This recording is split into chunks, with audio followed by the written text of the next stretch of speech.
I'm here at day one of the first ever Battle Games. And this is gonna be a fun weekend.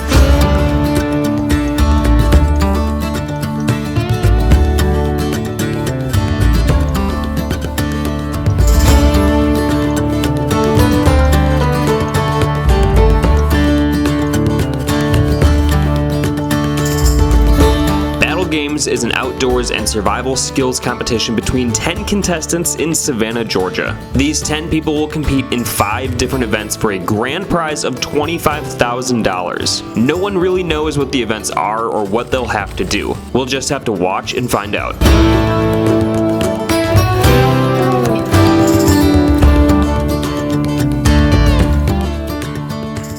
Day one of the Battle Games.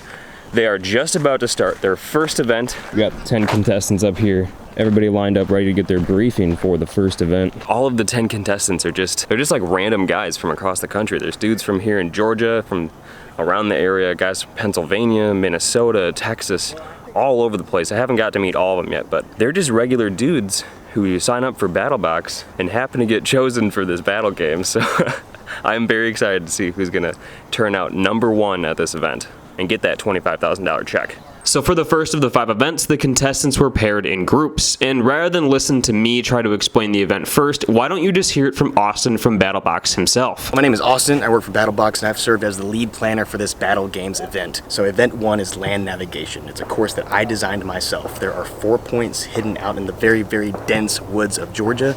There's a Kong case, it's like a pelican style case, hidden out in the woods. Inside that case is a small rubber ducky. The color of the rubber ducky coordinates with the color of the Kong case. I know that they actually made it to each of those 4 points when they come back with each of the color coordinated rubber duckies. So each team grabbed a map, compass, and protractor and plotted their points out in the woods. As soon as they think they found their points, they ran into the woods in search for their rubber duckies. They all had 60 minutes to find 4 duckies and were scored based on how many duckies they brought back and how fast they could do it. Since these guys were literally running through the woods, we didn't get to see a whole lot. We just had to wait and see who made it back with the most duckies. One of the things they told us in the safety briefing for this event was that if there's water, there are gators. So I'm on the hunt right now to find a gator. That might sound kind of counterintuitive, like avoid the gators, but if I can get a gator on B-roll video, that would be pretty sweet. The funny thing is they're probably in the water right in front of me. I just can't see them.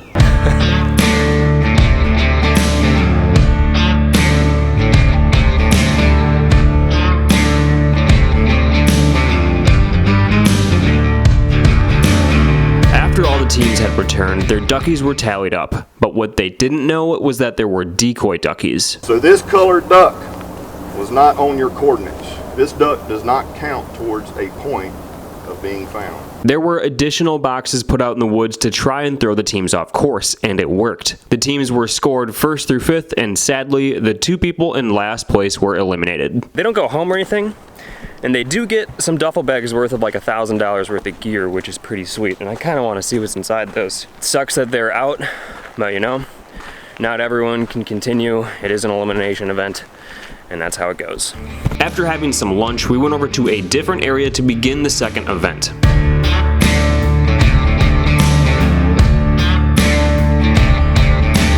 For the second event, the contestants were again put in pairs. As a team, they have to properly set up a tent with guy lines, 1 vent open and 1 vent rolled up. They also have to fully set up a Piri bag water filter system and get that running. And lastly, they also have to build a fire and burn through a rope suspended above using what is provided and what is in the surrounding area. They all have 25 minutes to do so, and they are then judged on who finishes first and if they've done everything as described. So in this event, there was time, there was pressure, there was stress, and a ton going on. 3, 2, 1, go!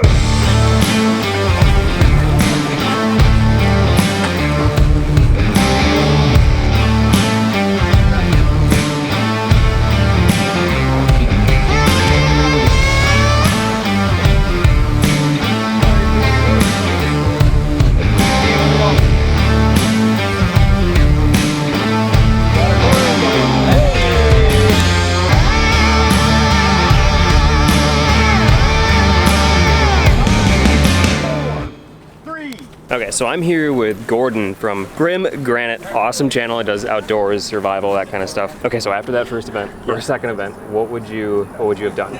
Oh man, I feel like starting the fire right away is a huge bonus because the morale boost you'd get from actually getting it to work. Yes, for sure. And I feel like that's the most stressful and most difficult to achieve. So. Yeah, I totally agree. I would have for sure started out with a fire and have the partner or myself go set up the shelter and then do the water filter last, especially for the points. For sure. Because the water filter, it doesn't matter if it's done, it matters if you did it. Yeah. And that's that'll take no time to do. Correct. So. Yeah, it doesn't have to be completely filtered. Yes. As long as it's filtering. Yeah, fire first while someone's doing the shelter, and then finish the shelter together, and then period bag. For sure. This is what I would have done. Check this out. Right here. I had to come over here and got some of the top layer of this stuff. Goes up like crazy. Yes. Also, this can pull this out of the trees, dry leaves. Yeah. After the judges had looked over everyone's work, out of these 8 contestants, 2 more were eliminated, and were each given a duffel bag of over $1,000 in outdoors gear. Be ready at 4 o'clock.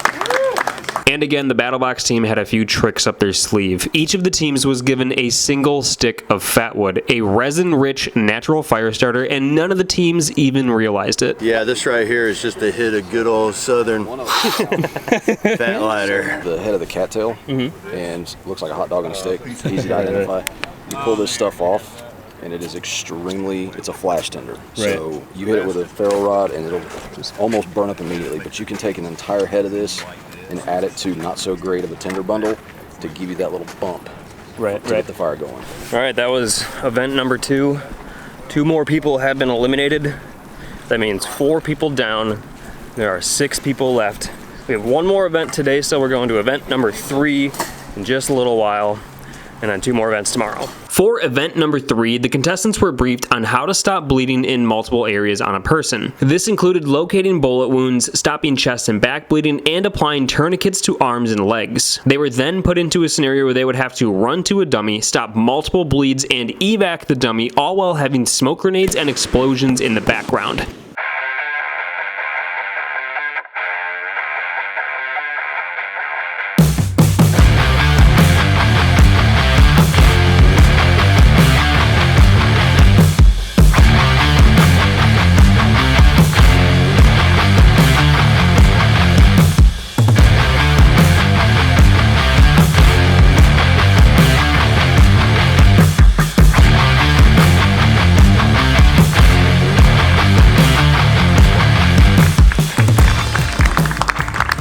Okay, that's the end of event number 3.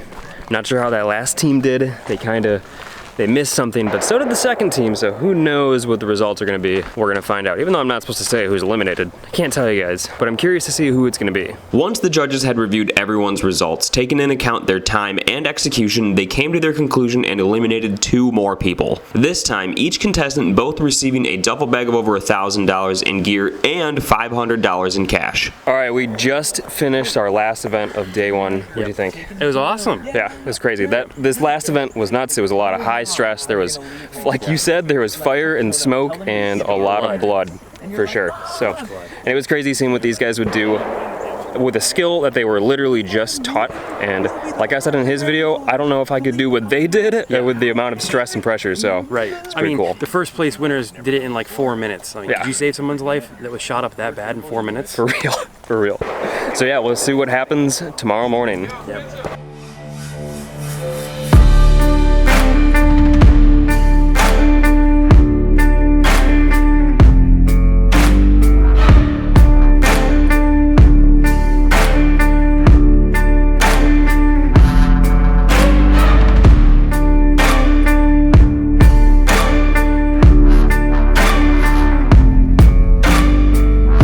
This is day 2 of Battle Games.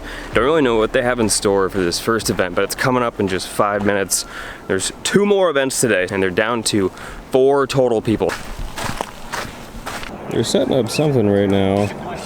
Some big rig. They got all hands on deck for this one, and that. So I'm up front next to this like obstacle course sort of thing. It has to do something with probably with like knives, because they're gonna go through slash a bunch of water bottles, some squash, some ropes here, and then at the very end down this way, it's very interesting. We've got this thing, which I'm excited to see what's gonna happen here. For the fourth event, special guest Doug Markida from Forged in Fire and so much more came out to explain and judge the event. Event 4 was all about knife skills. This was not a timed event, but more about how skilled and safe you are with a blade. Up first was a test to see how many times it takes you to cut through 3 different sized ropes. Second, the contestants had 1 chance to slice through as many water bottles as possible. Third, they had to cleanly slice through 2 squash, judged on the quality of their cuts. Fourth, they had to swing and slice through 3 different ropes, seeing how many cuts it would take. And lastly, each contestant had 5 strikes on a ballistic dummy, and they were judged on how much damage they could do. Can I decapitate the head? Wait for it. You're gonna fall? And there. All right, buddy, I'm here with Doug. What is one of the main things that you look for in judging this competition? Main thing, safety. All right, Because okay. a lot of times we don't know the competitors, right? I don't know what their skill. I'm always watching out for, and I have to coach them that you don't hurt yourself. Safety is first and foremost. After that, we can look at the competition. We're looking for the quality of cuts. A lot of this are hopefully not subjective. We're going to see how many times did it take you to cut through rope, how many water bottles did you cut through, and all these things. And when it comes to the ballistics dummy, I'm looking at what kind of, I don't know, damage can you do with that, with the blade that we came up with. Yes. So a lot of it is really about finding out what their ability is to use the blade based on the attribute of the blade, and then show us. Awesome. And so safety first, what is one thing that you do not want to see? I don't want to see anybody hurt themselves. Right, of course. No one, no matter what. You know, we have so much fun with these competitions. With Forged in Fire, it's a lot of fun, but let's not forget what weapons were created for. It's for the destruction of life, right? So that's why when I say kill, it's not kill, it's K-E-A-L, kill. Keep everyone alive. Be Oh, I like it. That's awesome. Thank you very much. I really appreciate it.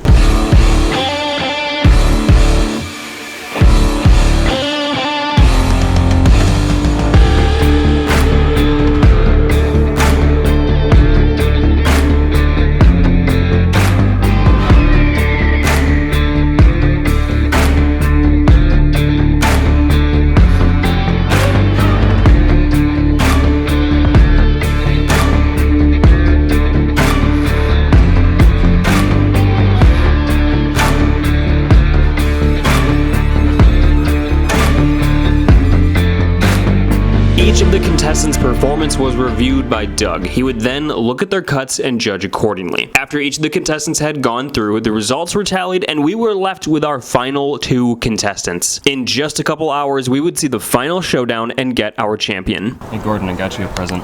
Thank you. Want some skull?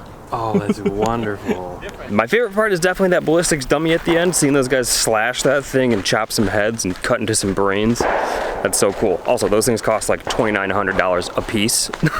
So now that we're done with the first event today and just kind of waiting for our final event to start, I'm gonna go and check out this water filter that I've been interested in for a little while now. It seems cool and it's different than pretty much any water filter that I've seen. First things first, we gotta check for some gators.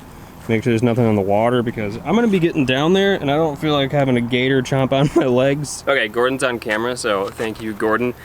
This is my first time using this Osmo filter, and there are 2 different ones, which is cool. So this one's actually meant for salt water, like it literally filters salt water, and this one's for fresh water. So I'm gonna do the freshwater one, and these do actually take like 4 to 6 hours because it is reverse osmosis is how this is gonna work. Oh, they also are flavored too, so like orange isn't just like, and purple isn't just like a code, like they're literally orange flavored. That's what that is. It kind of feels like there's like a little bit of stuff on it, like it's kind of sticky a little bit, but it's probably just maybe some of the flavoring. And there should be a string or something inside. Okay, so another bag, 2 different bags, saltwater one, the freshwater one, and then you also get a straw, and I've heard that these are kind of hard to like poke into, so they give you this little, like a really hard toothpick, so you can poke into it and drink it like a Capri Sun. I can't wait to do that in a few hours. So we're gonna throw the freshwater one inside the bag here, and then making sure there's no gators in the water. I'm gonna get down there, and all we gotta do is literally just toss this in the water and leave it and come back in a few hours and see what happens. Just gonna toss it in. I'm gonna get it under the water a little bit, make sure we're in there, and then I'm just gonna tie it up. around, like hopefully this little stick holds, but I'm sure it'll work for now. Do that one more just to be safe. We've let that in there, and now we're just gonna come back at like, it's 1 o'clock right now, so we'll come back at 6 and see what happened. Drink some orange flavored Capri Sun. We are about to start the 5th and final event with our final 2 competitors. What I know is that they're going to be kayaking across this lake, have to run over, there's kind of a little, you know, quote unquote beachhead over there, where they will run up and then have to shoot some sort of target. When you hear an explosion, the first explosion, we have our winner. So we'll see who's gonna be the finalist of Battle Games and win that $25,000 in just a little bit. And here's where things get complicated, both in the final event and also for me as a YouTuber. Unfortunately, I can't show you the winner, and reviewing lots of footage of the final event would spoil too much. All I can say was that the final event was intense. It involved strength, balance, endurance, and precision. At the very end of the event, you could feel the pressure that was on so many people to have everything turn out right finally release, and we got a winner. Definitely watch this wherever it's gonna be. I'm really not sure if they're posting on YouTube or like maybe some sort of streamer, but I think this is gonna be pretty cool. You guys only get to see my angle, which is from a YouTuber sense, but this is like, I guess I could call it like the behind the scenes. There's gonna be there is an actual production crew here making a legitimate TV show mini series out of this, so definitely watch it because I'm sure what they have is super cool to see. Even after the last event, the fun wasn't over. We all got to relax around the property, have some drinks, shoot slingshots while being taught by a slingshot pro, and come together for a final closing ceremony. So it's 5:38, so it's been like 4.5 hours about. We're gonna see what's going on with the Osmo. They do say, it says 6 hours you have to wait, but like I was told by them maybe like 4 to 6. So we're doing a little bit early, so we don't know what it's gonna be. It also didn't float away, so that's cool. Oh yeah, okay, so it's like firm. Yeah, like you can like, I don't know if you wanna, like it's a full pouch of water. That's crazy. Yeah, right? It's like a little like, it's like a weird, I just wanna like throw like a grenade, like a water balloon sort of thing. But so yeah, this is pure filtered water, like no bacteria, completely safe to drink, which is awesome. We're gonna pierce it like a Capri Sun and take a drink. You can also cut it with a knife and stick the straw in, which like might be a better option than piercing it, but we have this, I don't have a knife with me, so I'm gonna pierce it and see what happens. And I was also told like when this thing was sticky when I first took it out, and that's actually because like if it's not, they actually coat it in the whatever's on the inside before they actually package it so it doesn't dry out inside. And that's why these do have a shelf life of 7 years, because no matter what, even though it's sealed, it's still gonna dry out eventually.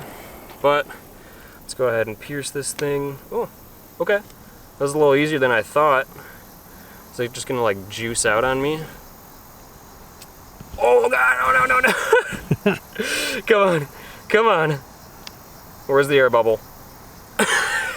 Okay, so there you go. There's your first challenge with using this thing, is it's kind of hard to get the straw in. And I actually was told that before even making this video, that it might be kind of hard to get the straw inside of it. And I'm gonna try to just make the wall. Just try to set, just like reapproach the hole. There we go. That, yeah, so make the hole a little bit bigger. I was trying to be cool and just do it in one pierce, but it didn't work. Anyway, filtered Capri Sun water from the Osmo filter. Decent. Yeah, it's literally like, it's orange flavored water. Like, and it doesn't taste like lake water or anything. It actually like, it literally tastes like orange flavored water. All right, so I'm gonna give it a try here. Yeah, it's just like orange water, kind of like Faygo almost. It's good. Yes, that is a great way to put it. You know, and a little bit of flavoring goes a long way when you're in a survival situation. So, good point. Hey, decent, really good. Nice, actually. Dang. I like the flavor of that. Just like that, it's almost 7 o'clock and the bus is gonna be heading out in just a few minutes. This has been an absolute blast. It has been so much fun. Everybody is so nice. They are extremely knowledgeable and generous and just all amazing people. So huge thank you to BattleBox for putting this on, and a huge thanks to Business Connect Adventure for actually bringing me out here to this event in order to create this awesome video and get to experience this awesome event because it's been such a blast. Time to get back to the hotel and start editing hours and hours of footage. Thanks for watching, everybody. See you in my next video.